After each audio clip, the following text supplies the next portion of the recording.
तो री-इंकार्न रोकन की इस वाले एपिसोड की शुरुआत वहीं से होती है जहाँ पिछले बार हम लोग को दिखाया गया था कि हमारा रेड वाली बंदी जरा सा भी खुश नहीं है। लेकिन अब यहाँ अपना रेड वाली बंदी भी कोई नाजुक कली नहीं है, जो कि शायद यहाँ उसका ही गुस्सा वो समझ नहीं पा रहा है। लेकिन यहाँ ऐसा भी नहीं है कि वो अपना गुस्सा को निकाला नहीं जानता है। तो अपने रेड वाली बंदी ने अपने नाइन टेल फॉक्स को कूचे में लाके डांटने लग रहा है कि उसने ना बल्कि एक योकाई के लड़ा बल्कि एक वोकाई सेलिंग स्वॉर्ड भी बना लिया जियो आजा के हाथों से एक हफ्ते के अंदर अंदर। जिस बात को सुन के उस अपने नाइट टेल फॉक्स कहता है हाँ तो क्या, जिसके जब मैं अपनी रेड वाली बंदी फर्स्ट जाना तो ये कहता है कि अभी हाँ क्या का मतलब है, वो जियो आजा है जिनको मैंने एम्पायर तो छोड़ो दुनिया के स्ट्रॉन्गेस्ट मार्शल आर्ट भी कन्विंस नहीं कर सकता कोई भी तलवार बनाने के लिए। वैसे एक व्यक्ति को तूने एक हफ्ते के अंदर तलवार बनाने के लिए कन्विंस कर लिया, उसके ऊपर से ये वाला एटीट्यूड। तेरे को क्या पता भी है हम लोग पहली बार जिस पैविलियन में मिले थे उस पैविलियन में ट्रैप को बिछाने के लिए हम लोग का ऑर्गेनाइजेशन पूरे 3 साल तक कहते रह गया। जिस वक्त सुनकर उस अपना नाइटल कहता है कि क्या ट्रैप, वो की ट्रैप के बारे में कह रहा था जिसको अपने बिगर टाइम मंक ने चुटकियों में सॉल्व कर दिया था। तब जैसे देख रहा हो इस एटीट्यूड को देख के उससे अपने रेड वाले बंदी समझ जाता है कि इस तरह बात करने से अपने नाइटल फॉक्स को कोई फर्क नहीं पड़ने वाला है। तो डायरेक्टली पूछ लेता है कि अपने नाइटल फॉक्स ने ऐसा क्या किया जिससे जियो आजा एक हफ्ते के अंदर उसके लिए एक योकाई तलवार बना के दिया। तो अब इस वक्त सुन के उस तरफ जब अपना नाइटल फॉक्स इस रेड वाले को सियोरेन मतलब उसका नाम कहता है। और यहाँ मुझे लगा था कि अपने नाइटल फॉक्स इस सौतन जैसे एक्ट करने वाले बंदी को कुछ शायद कहेगा, लेकिन यहाँ वो वही अपना मिस्चिवियस हरकत पे उतरता है। वो मतलब वही पे अपने बिगर टेम मंक के बारे में पूछता है, जिसका जवाब देते हैं गुस्से में अपने रेड वाले बंदी जाते हुए कहता है कि कुछ दिन पहले कोई इंट्रूडर आया था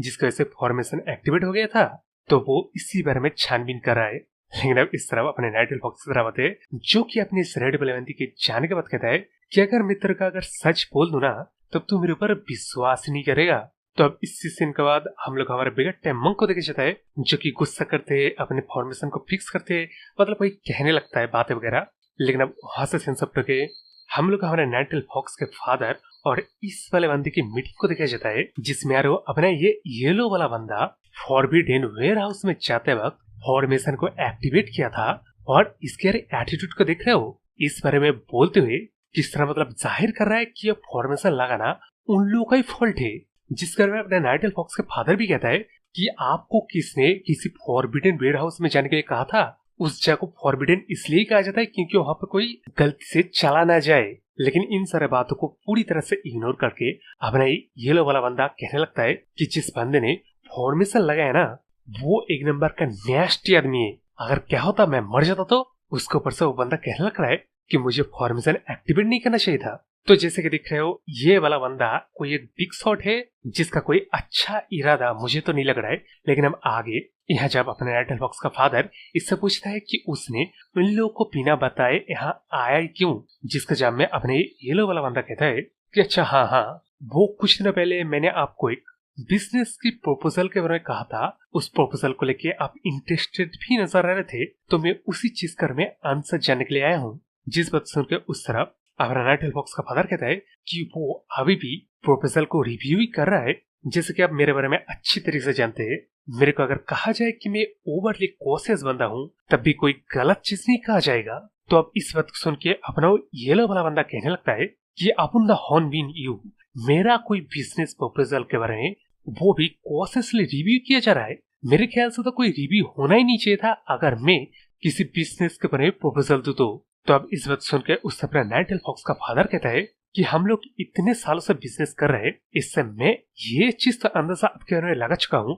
कि बिजनेस प्रपोजल के बारे में हमेशा अच्छे से रिव्यू करना चाहिए। और वैसे भी ये जो आपका बिजनेस प्रपोजल है इसमें ना बल्कि इंपीरियल फैमिली बल्कि मार्शल आर्ट और कमर्शियल बिजनेस भी जुड़ा हुआ है। तो मेरा मानना यही है हमें कोई भी स्टेप लेने से पहले 100 बार सोचना चाहिए। तो अब इस बात को सुन के अपना वो येलो वाला बंदा अपने नाइटल फॉक्स के फादर की तरफ तिरछी आंखों से देखता है। लेकिन उसके बाद वो हार मानते हुए जैसे कि मतलब कहता है कि मैं मेरे टांग से कोई स्टील को भेज सकता हूँ लेकिन आपको भेद नहीं सकता हूँ। यानी कह रहा हूँ इस सीन को देख के मेरा जो हंच था ना कि बंदा ना बल्कि एनोइन है बल्कि कुछ ना कुछ शायद बिग प्लान भी कर रहा है। लेकिन अब यहाँ इन लोग का मीटिंग वही पे खत्म होता है कि अपने ये वाला बंदा कह देता है कि वो ज्यादा दिनों तक इंतजार नहीं कर पाएगा, तो उसको जल्दी आंसर चाहिए। लेकिन अब वहां से संदर्भ के हम लोग हमारे सोल्हा यन को देखा जाता है, जिसको अपने मीट कहता है कि कोई गेस्ट आया था, इसके वजह अपने नाइटल बॉस बिजी है। जिस बात को सुन के उस तरफ अपना सोल्हा इयन मायूस होते ही कहता है कि वो इस बार अपने नाइटल फॉक्स को उसके फादर के पास, वही मतलब बेरियल ग्राउंड में लेके जाना चाहता था। लेकिन खैर तब इस बात सुन के उससे अपने मेट पूछता है कि क्या वो अपने नाइटल फॉक्स को जाके बोले, जिसके जब में उससे अपना सोल्हा इयन कहता है कि नहीं नहीं कोई बात नहीं, शायद बदरा भी बिजी होगा तो उनको डिस्टर्ब करना सही नहीं होगा। लेकिन अब यहाँ ये चोमू जैसा दिखने वाला बंदा अपने सोल्हा इयन को कहता है कि अगर तेरा ब्रदर बिजी है ना, तब क्यों ना तुम मेरे साथ चला। तो अब इस चोमू जैसे बंदे को अपना सोल्हा इयन पहचान लेता है। उससे अपने चोमू जैसा बंदा भी अपने सोल्हा इयन को देख के कहता है कि बड़े दिनों से मिले नहीं, तो शायद ये दोनों एक दूसरे को जानते हैं, शायद, ठीक है ना। लेकिन अब स्टोरी में जब अपना सोल्हा इयन इस चोमू जैसे बंदे से पूछता है कि वो यहाँ अकेला क्या कर रहा है, जिसके जवाब में अपने ये बंदा कहता है कि वो बिजनेस मीटिंग से बोर हो गया था, तो इसलिए वो यहाँ अकेला चला आया ब्रेक लेने के लिए, फ्रेश एयर लेने के लिए, और अगर हो सके तो अपने सोल्हा इयन के साथ एक बार बैठ के टी भी पीना पसंद करेगा। जिस सफर को अपना सोल्हा इयन डिक्लाइन कर देता है, ये बोल के उसको अपने स्टूडेंट को सिखाना है। जिस बात को पूरी तरह से इग्नोर करके अपने चोमू जैसे दिखने वाला हंसते कहता है कि वो तुम्हारे स्टूडेंट लोग बुक से सीख लेंगे, लेकिन हमारे जिंदगी का सबसे इम्पोर्टेंट चीज तो यही है ना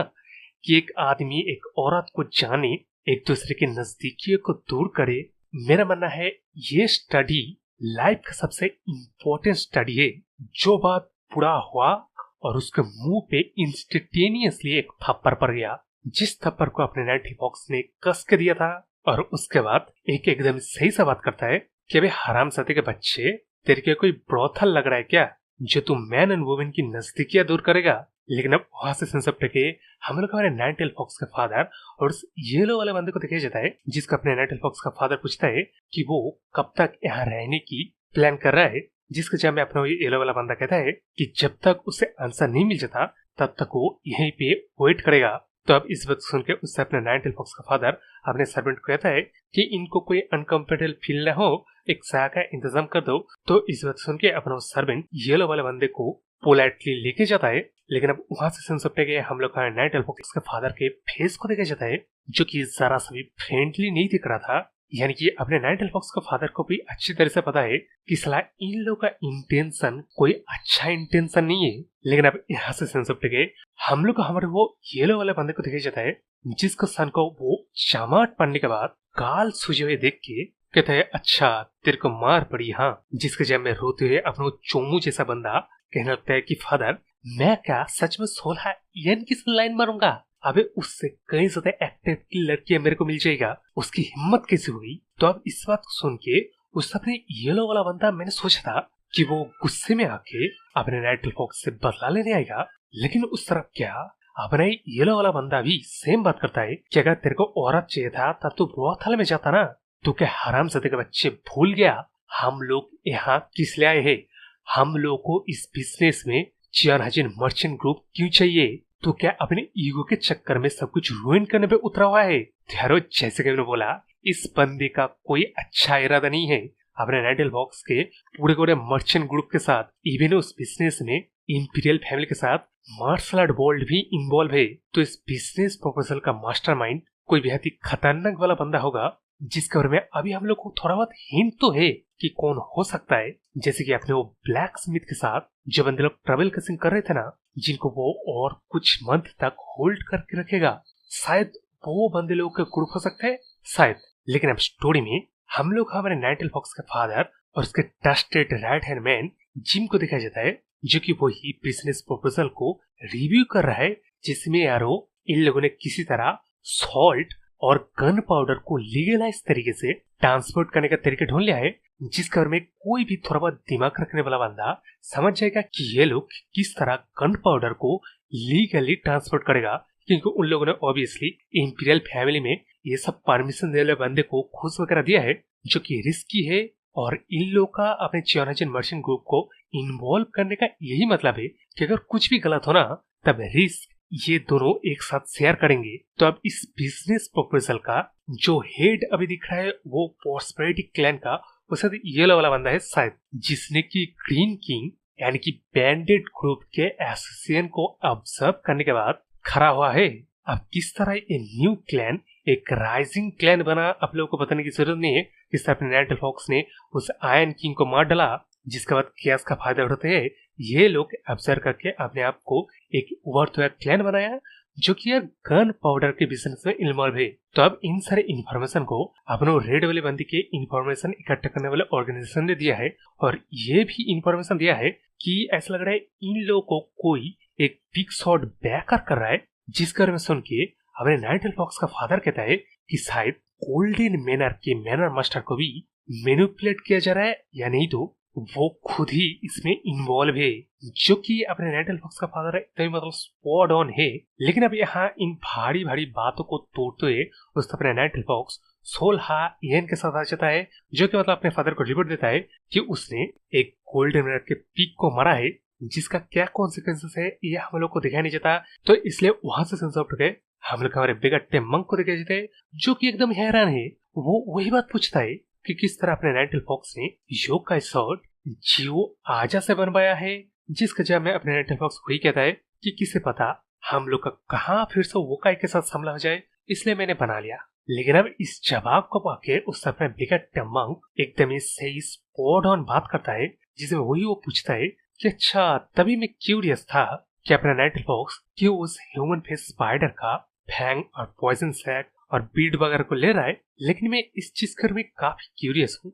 कि अपने नाइट फॉक्स को इससे पहले वोकाई का सामना करना पड़ा, क्योंकि उसने जिस फेमिलियर तरीके से उस ह्यूमन फेस स्पाइडर वोकाई को संभाला, उस फेमिलियर से कोई बंदा सिर्फ बुडान माउंटेन से कुछ बुक पर के नहीं कर सकता है। तो अब इस बात को सुनकर उससे अपना नाइट फॉक्स पहले तो वही रुक जाता है, उसके बाद स्माइल होके सीधा सीधा अपने बिगड़ते मंक को बोल देता है कि वो पहले एक वोकाई हुआ करता था, और तो और कोई एरा गरा वोकाई नहीं बल्कि वोकाई लोग का किंग हुआ करता था, जो कि तीनों रियम में कभी भी जा आ सकता था। उसने हेवन एंड अर्थ को एक करके रखा था। इवन सेलेस्टियल लोग भी अपने नाइट फॉक्स के डर से कपकपाते थे।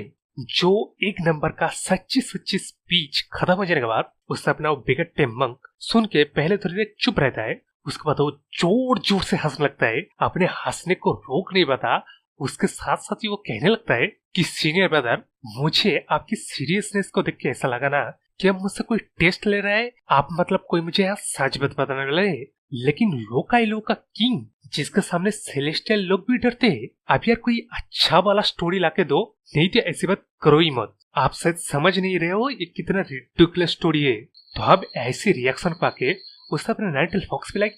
अब यार मुझे लगा कि तू मेरे बातों पर विश्वास नहीं करेगा, लेकिन इस तरह की रिएक्शन, मुझे तो लग रहा है मेरे पास जिंदगी का कोई वजूद ही नहीं था, इसलिए अभी मेरे को उसको मार देना चाहिए। तो इसी के साथ अपने reincarnate Vokai king become a martial art master का सेकेंड सीजन का सेकेंड लास्ट वीडियो है, क्योंकि हम लोग बाकी सारे चैप्टर को कैचअप कर चुके हैं और कुछ नया मूड इन्वॉल्व्ड मार्शल आर्ट का स्टोरी आ रहा है, जिसको मैं एक्सप्लेन करने वाला सोच रहा हूँ। तो चैनल को सब्सक्राइब कर लो, जिससे आप लोगों को न्यू वीडियो का नोटिफिकेशन मिलता रहे। और हाँ, इस सीरीज को मैं आप जब भी कोई नया चैप्टर आएगा तब भी कवर कर दूंगा। और कमेंट करके बताओ किन लोगों ने इतने आखिर तक आके वीडियो को देखा। जैसे कि आवाज से पता चल रहा है कि मेरे नाक थोड़ा बहुत बंद है यार, वेदर का प्रभाव मेरे ऊपर पड़ गया। ओके चलो बाय।